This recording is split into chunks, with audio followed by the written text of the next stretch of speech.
सुप्रभात छात्रों, आज मैं गोधुली भाग 2 कक्षा 10 के पंचम पाठ नागरी लिपि की चर्चा करूंगी। यह एक निबंध है। इसके लेखक गुणाकर मोरे हैं। नागरी लिपि निबंध का कुछ भाग रह गया था, उसी पर आज चर्चा होने वाली है। हिंदी भाषा की लिपि देवनागरी है। सुदूर दक्षिण से प्राप्त वर्गुन का पल्लियम ताम्रपत्र नागरी लिपि में है। यह 9वीं सदी में प्राप्त हुआ है। इतना ही नहीं, श्रीलंका के पराक्रम बाहु, विजय बाहु आदि शासकों के सिक्कों पर भी नागरी अक्षर देखने को मिलते हैं। पराक्रम बाहु, विजय बाहु 12वीं सदी में थे। दूसरी ओर उत्तर भारत में अल्पकाल के लिए इस्लामी शासन की नींव डालने वाले महमूद गजनवी के लाहौर के टकसाल में ढाले गए चांदी के सिक्कों पर भी हम नागरी लिपि के शब्द देखते हैं। महमूद गजनवी 11वीं सदी के पूर्वार्ध में थे। उन्होंने चांदी के सिक्के ढाले। इन सिक्कों पर एक तरफ कुफी लिपि में कलमा अंकित है, तो दूसरी ओर नागरी लिपि में अंकित है अव्यक्त मेकम मोहम्मद अवतार निरिपति महमूद। ये सिक्के 1028 ईस्वी में शुरू किए गए थे। स्मरण रहे कि लगभग इसी समय के दक्षिण के चोल राजाओं के सिक्कों पर भी नागरी लिपि में लिखे गए शब्द देखने को मिलते हैं। महमूद गजनवी के बाद मोहम्मद गोरी भारत आया। मोहम्मद गोरी, अलाउद्दीन खिलजी, शेर शाह आदि के सिक्कों पर भी नागरी शब्द लिखवाया हुआ है। बादशाह अकबर ने ऐसा सिक्का चलाया था जिसमें राम सीता की आकृति है और नागरी लिपि में राम सी अंकित है। उत्तर भारत में मेवाड़ के गुहिल, सांभर अजमेर के चौहान, कन्नौज के गाहरवाल, काठियावाड़ गुजरात के सोलंकी, आबू के परमार, जेजाक भुक्ति के चंदेल तथा त्रिपुरा के कलचुरी शासकों के लेख नागरी लिपि में ही है। जेजाक भुक्ति बुंदेलखंड को कहते हैं। तो इन शासकों के सिक्के नागरी लिपि में ही हैं। उत्तर भारत की इस नागरी लिपि को हम देवनागरी भी कहते हैं। तो इस जानकारी से स्पष्ट हो जाता है कि ईसा की 8वीं-9वीं सदी से नागरी लिपि का प्रचलन सारे देश में था। यह एक सार्वदेशिक लिपि थी। तब पूरे देश में उस समय नागरी का प्रचलन था। गुप्त काल की ब्राह्मी लिपि तथा बाद की सिद्धम लिपि के अक्षरों के सिरों पर छोटी आरी लकीरें या छोटे ठोस तिकोन हैं।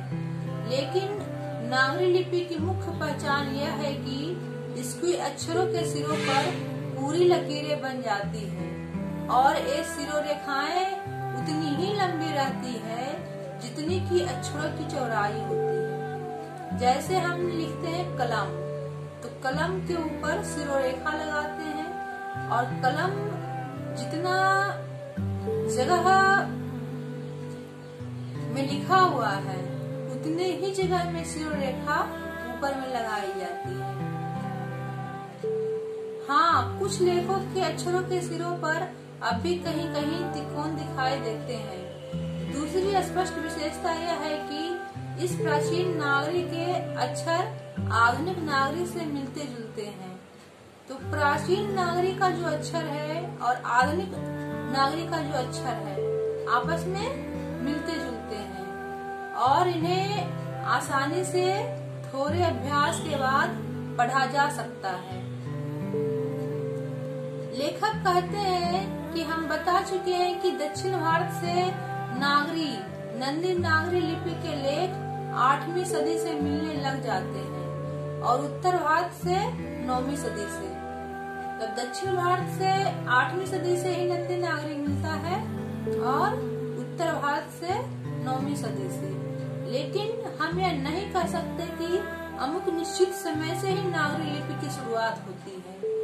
नागरी जैसे अक्षर कुछ पुराने लेखों में दिखाई देते हैं और पुरानी शैली के कुछ अक्षर नागरी लेखों में भी दिखाई देते हैं।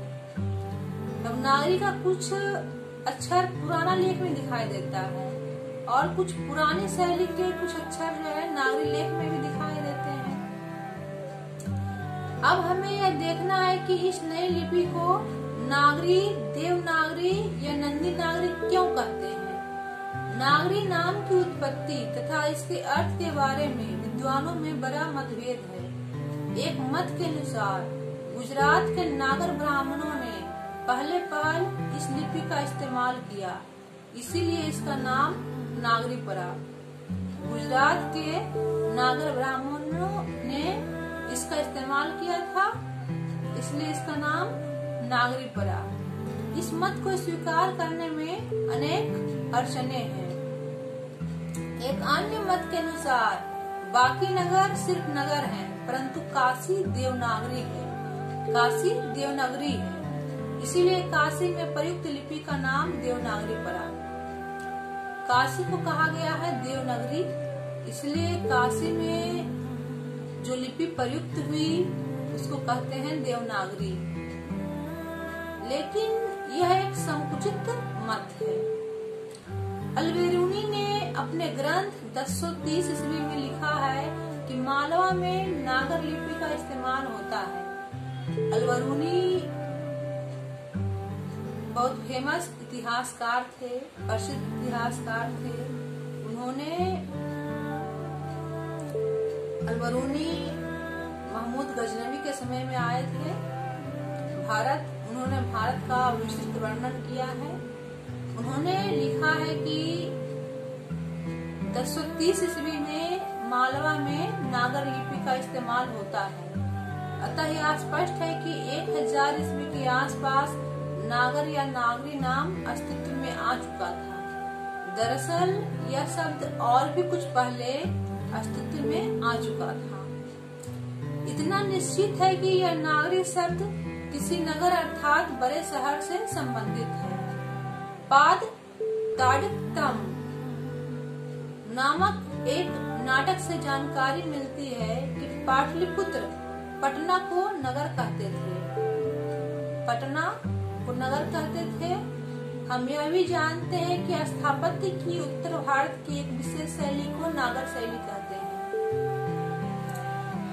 स्थापत्य की शैली है नागर शैली, बेसर शैली।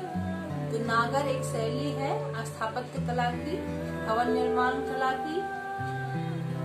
अतः नागर या नागरी शब्द का उत्तर भारत के किसी बड़े नगर से संबंध रखता है।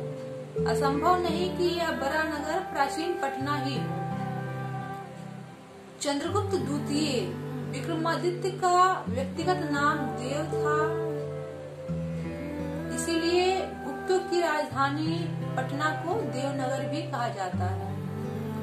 गुप्त वंश की राजधानी पाटलिपुत्र थी। विक्रमादित्य गुप्त वंश के प्रसिद्ध राजा थे।